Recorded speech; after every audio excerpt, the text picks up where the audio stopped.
Hi there, Henry from 911 Virgin, the Porsche people in Uxbridge. Welcome to another video. Yes, I did say the Porsche people in Uxbridge, and yes, I am fully aware this is a Toyota.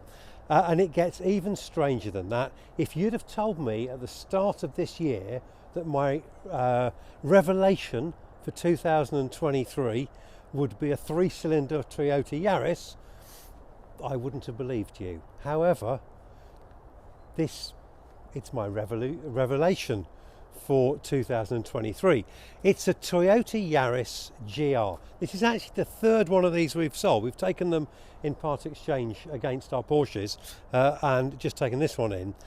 And absolutely astounding. What is it? So it's a car that's been built as a homologation car for the World Rally Championship. Basically, Toyota have to make a given number. I think it was about 25,000 of these, so that they could use this platform to go rallying. They've done it, they've been incredibly successful, and the net result is an absolutely amazing car. And if you think about homologation cars, I don't know, something like a Porsche 911, the 993 GT2, that was built as a homologation car and is spectacular to the point where you will have to pay many hundreds of thousands of pounds to get hold of a 993 GT2. This is currently for sale for, I think, £33,000, and so in relative terms is quite good value for money.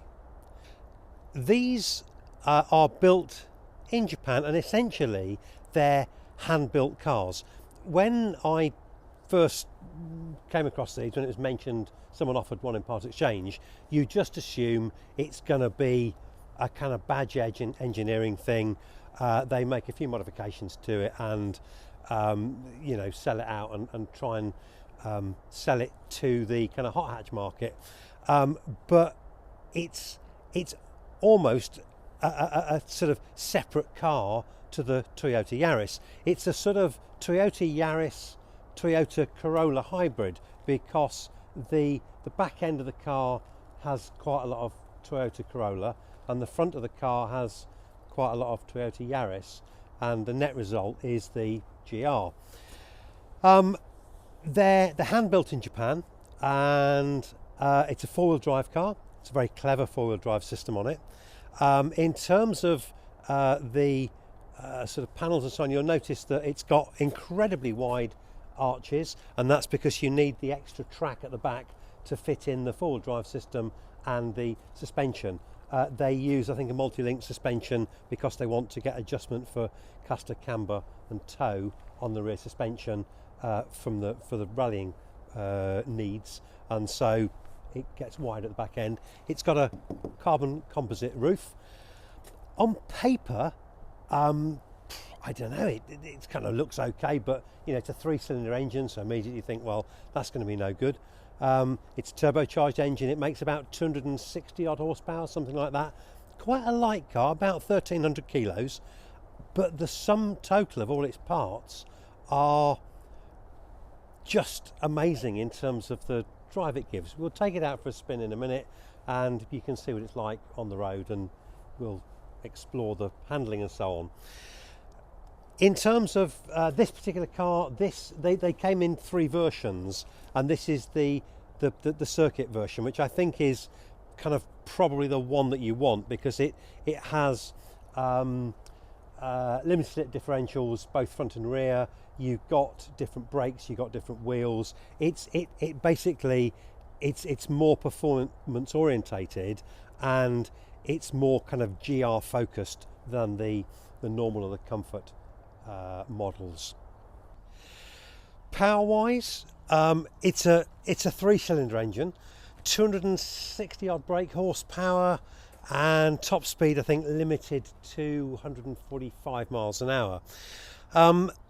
You're sort of tempted to think that little 3-cylinder turbocharged engine driven that hard might be a bit fragile, but to be fair, 5-year Toyota warranty on the car, so they've obviously got faith in it, and I think this is a bit of a sort of I think an honour project. This, I mean, they've taken their World Rally Championship really seriously, and they've invested time and effort into them to the point where I think from a sort of money point of view, I'm not sure that Toyota actually made any money when they sold these, and I think there may be a car that, in the real world it's probably a £45,000-50,000 car, but sold for mid £30,000. So really quite good value for money, I think, and a very well put together car, very well engineered car indeed. It is still a relatively practical car. You've got boot space in the back here. It's not huge, but there's a little bit of boot space in there. You get a little lightweight load cover. You've got battery underneath there. There's a bass speaker just set into there as well. Car, unlike a GT3, it does have rear seats, albeit a little bit tight, but you've got rear seats in the back there, so you can put kids in the back if you need to. So it is a kind of usable car as well as a fun car. So inside, it's very Toyota. So compared to a Porsche, it's different. You get kind of bits of plastic here and there, but you've got quite a lot of buttons on the steering wheel here. You've also got you can adjust the mode. You've got a mode adjustment here, so normal, sport, or track.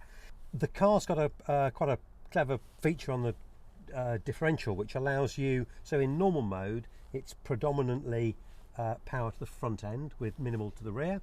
In sport mode it's predominantly power to the rear wheels with less to the front, and then in track mode it's about a 50-50 split in terms of power going to both wheels, and that makes quite a big difference. If you compare it to most cars in this class, something like, let's say, a Ford Focus ST, that's going to be front wheel drive only, and that's going to mean that you get all the disadvantages of front wheel drive. You get sort of torque steer, and it's going to be, particularly on sort of turning, you're going to get more understeer if you're only driving the front wheels, whereas with this you can change the car quite dramatically, so it can be sort of all cars to all people depending on the type of driving that you want to do in it. Although it's a kind of lightweight car, you get a few creature comforts. Seating wise, you've got sport seats which hug you quite well, so nice grip. You've got electric windows, mirrors, and so on, and you can also, on the car, you can turn the traction control. It's got 3 options. You've got full traction control, so it's going to help keep you alive. You can go for a sport option, which will still have some traction control in there, but it will just before you're about to die, it'll just kick in, and then you've got full kind of track mode where there's nothing at all, and it allows you to be as crazy as you want, and so you can turn it off in its entirety. The first thing that strikes you when you drive this car is front visibility. It's actually a bit limited. It's got quite a big mirror in the car, and as you're looking forward, you've got a kind of huge blind spot where your mirrors kind of hide in the view from the front of the car. So initially it's actually a bit off-putting. It's almost like being in a kind of race car, a rally car, where you've kind of got a helmet on and you feel as though you've got limited. You might have a visor, a sponsor's visor across the top of the screen, and you feel a bit kind of boxed in. You feel a bit the same when you drive this.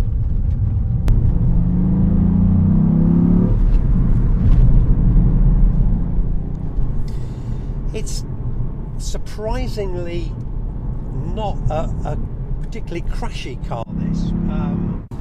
The kind of Japanese sports cars of old used to be very just stiff if they were sporty, and a bit crashy and a bit unforgiving. They didn't seem to understand the difference between high and low speed bump on suspension. But this is quite a compliant car, and particularly for a little car, I was expecting it to be a bit crashy and just not a particularly nice place to be in, but it's actually surprisingly civil.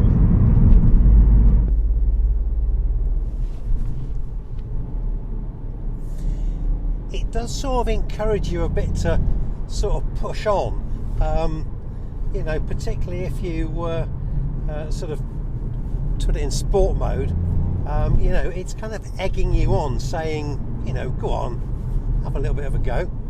And so yeah, you kind of grow horns a bit, and it feels it's got no vices really. It's not a car that you sense is gonna, you know, bite back at any time. It's a really honest drive. I'm almost reminded of something like the original MX-5 when it came out. That was a really honest drive, but it's got that honesty, but it's sharper. You know, the MX-5 used to be a bit kind of wallowy on the back end, but it was quite a good handling car. But this is it's a really lovely, super sharp handling car. Lets you know exactly what it's doing, and yeah, it's not you know, it's got a lot more power than something like the old MX-5 used to have, but yeah, you feel quite brave when you drive one of these.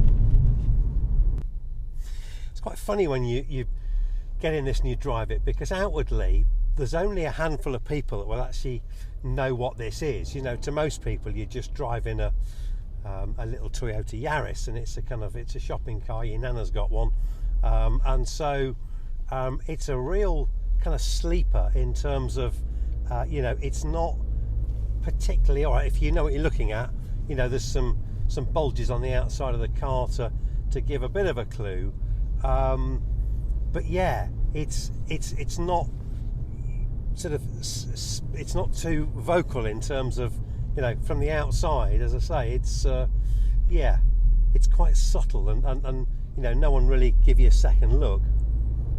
When we took our first one of these into stock, I had absolutely no idea what it was, and someone said, you know, take that out for a drive, see what you think. And I thought, well, it's a Toyota Yaris. With the greatest of respect, we sell Porsches for a living, so I'm not particularly going to be impressed.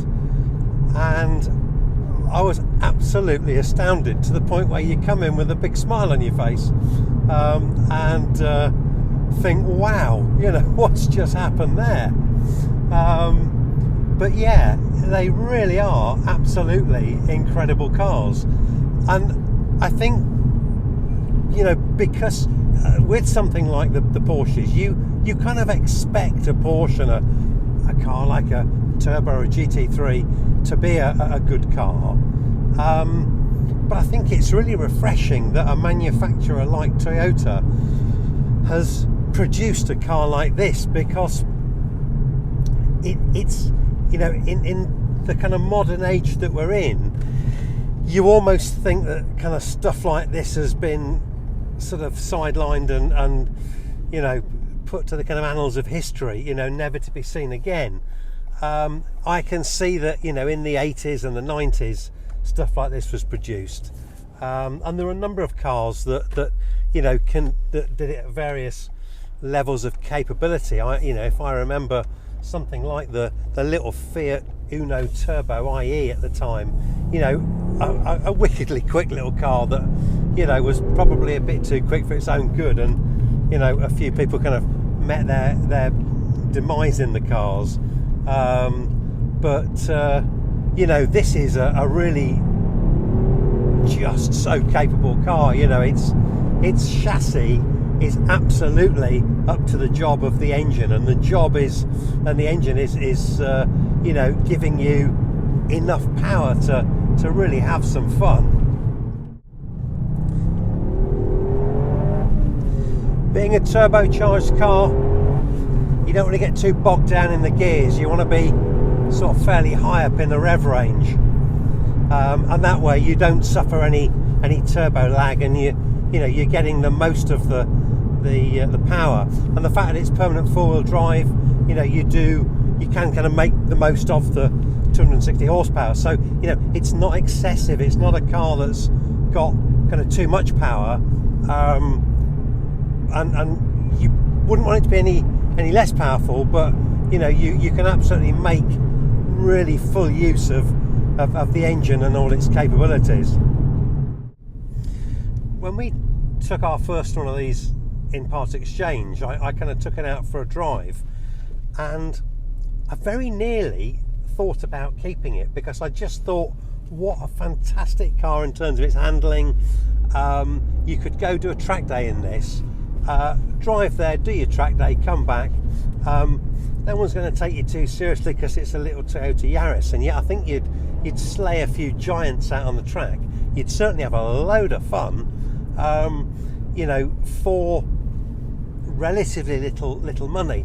And I don't think I'm alone in that thought, because the fact that this is the third one we've taken in part exchange, it's always been in part exchange against a Porsche 911, and I think people with fairly punchy car collections have one of these tucked away in them as well. You know, they see the kind of honesty of the chassis and the fun element of the car, and so yeah, I think it's very much a kind of collectible car, and I think in the future this will be one of those cars that's quite sought after. You know, even now they have held their money very, very well, and I think in the future, you know, that's only going to continue.